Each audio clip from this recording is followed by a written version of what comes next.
Cuma, saudara, saya nak bagi tahu, saudara, janganlah pula kita menyalahkan rakyat. Sebab saya dengar banyak kenyataan-kenyataan ini, mereka menyalahkan rakyat. Kerana apa? Tidak sekata dalam memilih parti-parti politik untuk diberi kesempatan menerajui kerajaan. Kerana jangan lupa, saudara, parti Pakatan Harapan dapat 82 kursi. Parti Perikatan Nasional dapat 74 kursi. Barisan Nasional, UMNO Barisan Nasional dapat 30 kursi. Dan JRS 31 kursi, tak silap saya. Begitu juga di GPS. Jadi semua parti-parti yang ada dalam negara kita dalam musim pilihan raya yang lalu, pilihan raya yang ke-15, tidak ada dominan. Ini saya nak jelaskan sekali lagi, saudara, supaya jangan orang mengulang-ulang berkali-kali mengatakan bahawa ini kerajaan cetusan Yang Bertuan Agong.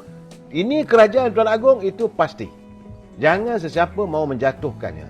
Tetapi, saudara, bila tidak ada parti yang dominan yang boleh membentuk kerajaan, dunia dia, tuanku, saya nak jelaskan sekali lagi supaya jangan kita berkali-kali bercakap benda yang sama lah, kali orang bosan. Akhirnya tuanku memanggil dua parti yang besar.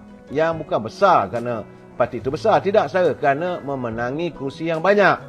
Iaitu Parti Perpaduan Pakatan Harapan dapat 82 kursi dan Perikatan Nasional 74. Di sinilah bermulanya berlaku apabila Perikatan Nasional tanda. Dan akhirnya Duli Yang Mulia Tuan Agong menyarankan agar dibentuk juga kerajaan, kalau tidak nanti dalam keadaan hang parlimen. Keadaan parlimen tergantung, tidak boleh pembentukan kerajaan. Ini bahaya pada negara, bahaya pada rakyat. Akhirnya disantuni UMNO Barisan Nasional setuju dengan 30 kursi.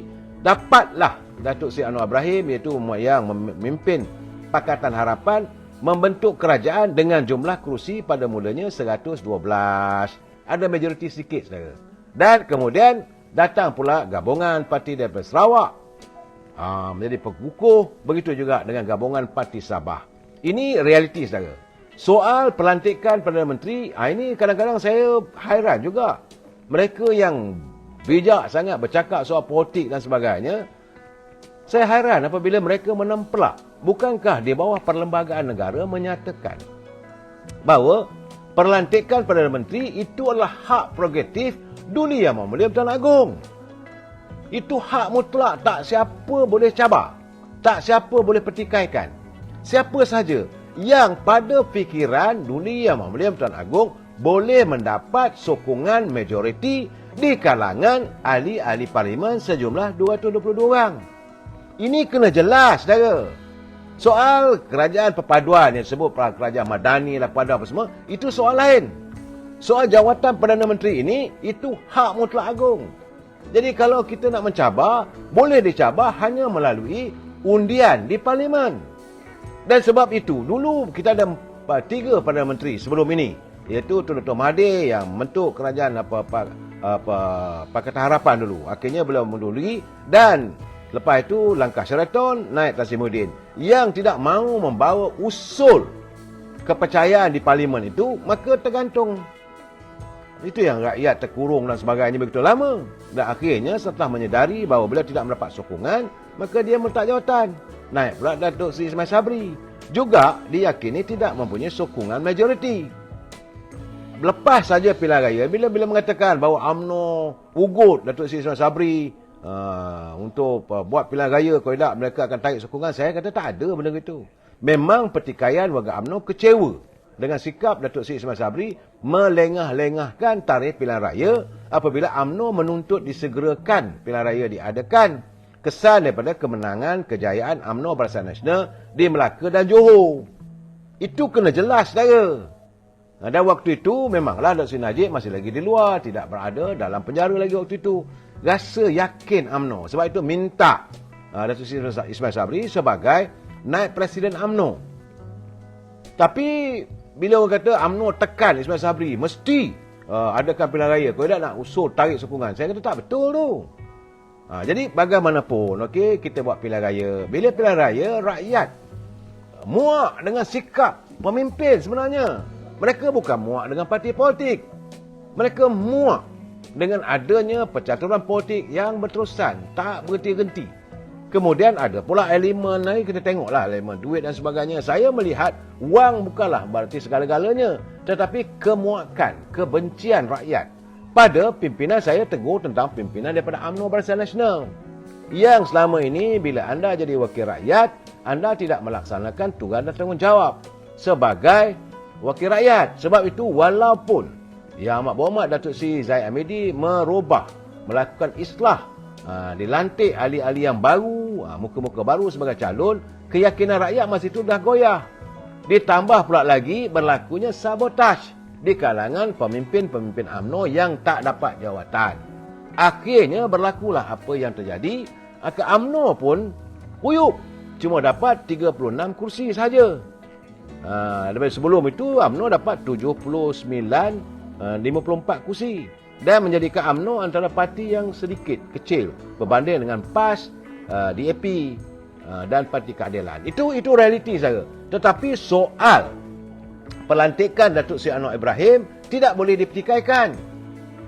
Kerana itu kuasa, bukalah perlembagaan manapun. Dan kalau mahu mencabarnya, maka bawalah ke Parlimen.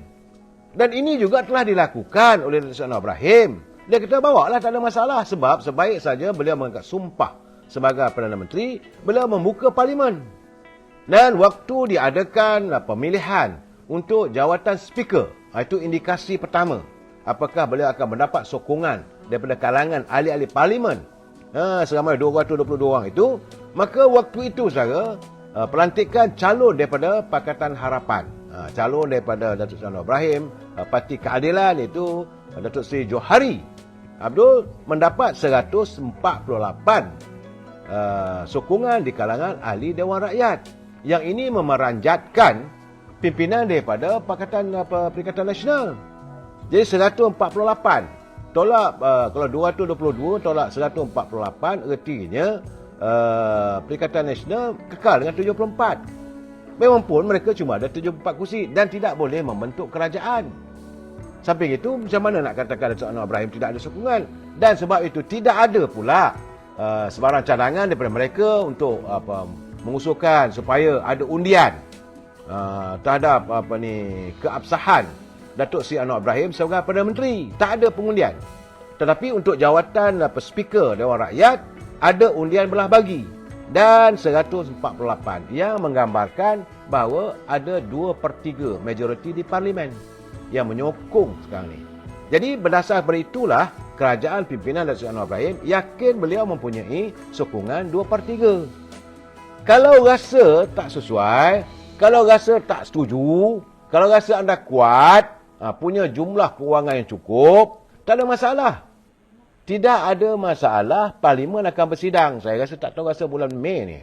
Rasanya Parlimen akan bersidang. Bawalah usaha undi tak percaya. Dan Duli Yang Mulia Yang Bertuan Agong pasti akan menerima apa sahaja yang diputuskan oleh Dewan Rakyat. Jangan heret istana pula. Saya tak setuju kalau orang mengatakan ini kerajaan tuanku. Memang pun kerajaan Malaysia ini kerajaan ke bawah Duli Yang Mulia Yang Bertuan Agong. Kita silap dari dulu lagi, saudara. Silapnya bila selepas Dr. Mahathir jadi Perdana Menteri, kita merubah bila urusan Seri Paduka Baginda Pertuan Agong ditukar kepada urusan kerajaan. Maka menjadi persepsi rakyat bahawa kerajaan ini berasingan dengan ke bawah Duli Yang Mulia Pertuan Agong. Dulu semua surat-surat resmi kerajaan dia tulis urusan Seri Paduka Baginda yang di Pertuan Agong.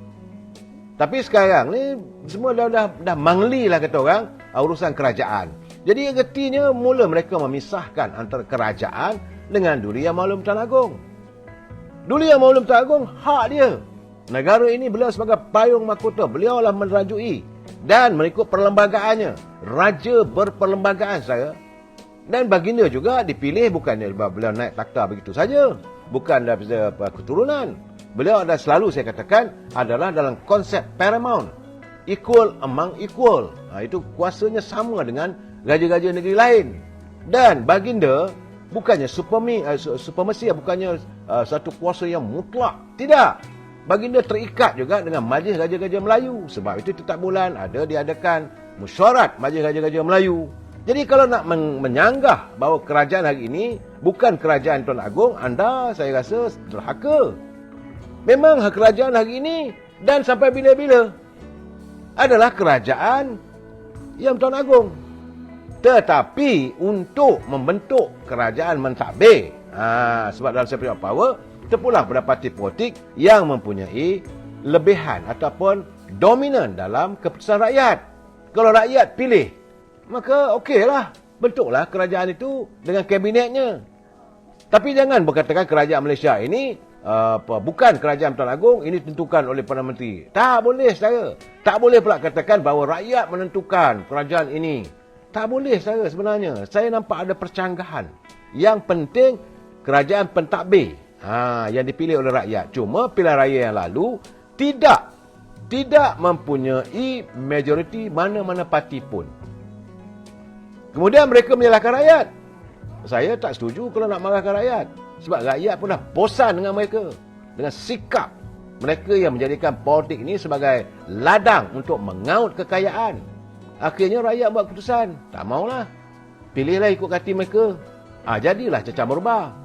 Tapi sekarangnya, doktrinnya sekarang, bahawa Perdana Menteri Anwar Ibrahim tak setuju bahawa usul ini tak percaya. Itu kena jelas, saudara. Saya haraplah, saudara, kita cukuplah kita mempertikaikan keabsahan Perdana Menteri. Sebab ini juga menyangkut tentang kehidupan rakyat. Apabila kestabilan politik tidak terlaksana, maka pastilah ia akan menjerut rakyat dalam lubuk derita yang berpanjangan. Jangan lupa, saudara, sejak daripada pilihan raya pilihan raya yang ke-14, 2018 dulu, keadaan politik yang tidak stabil. Kerajaan Dr. Mahathir, cuma pimpinan Dr. Mahathir 22 bulan. Kemudian kerajaan pimpinan Tan Sri Muhyiddin 17 bulan. Kemudian kerajaan pimpinan Dr. Sauri. Dalam keadaan begitu, pelabur tak datang. Bila pelabur tak datang, tidak ada sumber untuk pekerjaan pada rakyat. Akhirnya rakyat yang terus terjelepuk di bawah masalah ekonomi. Bagi saya, kalau mereka mengkhianati kestabilan politik, saya melihat ada bahawa mereka mengkhianati rakyat.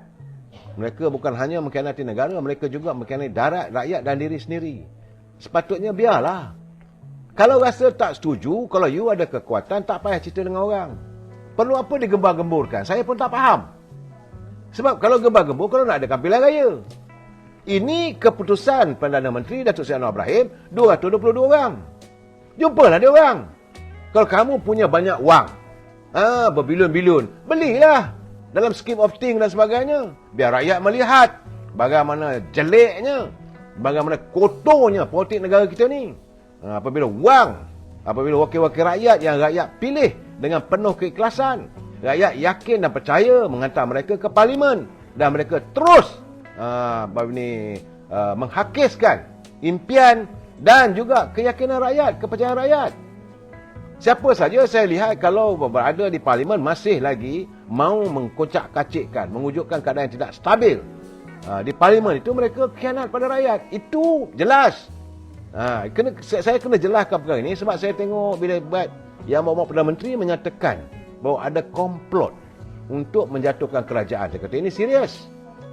Kerajaan ini jangan dinafikan. Ini adalah kerajaan ke bawah Duli Yang Mulia Tuan Agong. Sepatutnya kita kena cakap urusan Seri Paduka Baginda yang di Agong kena perbetulkan balik. Sebab itu saya haraplah agar Datuk Seri Anwar Ibrahim memperbetulkan semula benda yang tempang. Kerajaan yang Tuan Agong ni kena jelaskan. Jadi sekarang kita ni bukan republik. Saudara Iskandar Razak, betul saudara. Kuasanya adalah sistem raja berperlembagaan. Pelantikan Perdana Menteri hak mutlak Duli Yang Mulia Tuan Agong yang diberi ataupun diterjemahkan melalui keyakinan Majlis Gajah-Gajah Melayu. Ini kena jelas. Jangan kita nak nafikan. Tetapi pembentukan, pentadbiran, kerajaan ini, sama ada kerajaan Madani ini dibentuk di bawah Anwar Ibrahim bersama-sama dengan parti-parti lain. Itu dari segi politik, tak ada masalah. Jangan kita melontarkan kenyataan nak menjatuhkan kerajaan. Nak jatuhkan Datuk Anwar Ibrahim, itu gunakan platform di parlimen. Cakaplah. Tapi bila kita mewawarkan kerajaan ini akan jatuh, Apakah anda tidak yakin pada Duli Yang Mulia Tuan Agong? Apakah anda tidak yakin sokongan rakyat berdiri teguh di belakang Raja-Raja Melayu, di belakang Duli Yang Mulia Tuan Agong bila melontarkan, kerajaan ini jatuh bulan 5, kerajaan ini jatuh. Tak boleh. Pimpinan akan kami jatuhkan di Parlimen. Itu boleh. Tapi tunggulah. Dengan mewawarkan suasana begitu tidak baik untuk rakyat, tidak baik untuk ekonomi. Sebab itu saya mintalah agar pimpinan negara yang ada sekarang ni, anda yang bergelar yang berhormat, anda kena ingat bahawa diri anda itu dipilih oleh rakyat dengan penuh keikhlasan. Rakyat percaya pada anda untuk membawa perjuangan mereka. Tapi kalau anda masih lagi meneruskan legasi perbalahan antara politik dan meletakkan kekayaan diri mengatas segalanya, anda menghancurkan harapan rakyat. Jangan sekali saya, rakyat tidak pernah berdosa dengan anda. Janganlah anda pula melakukan dosa pada rakyat.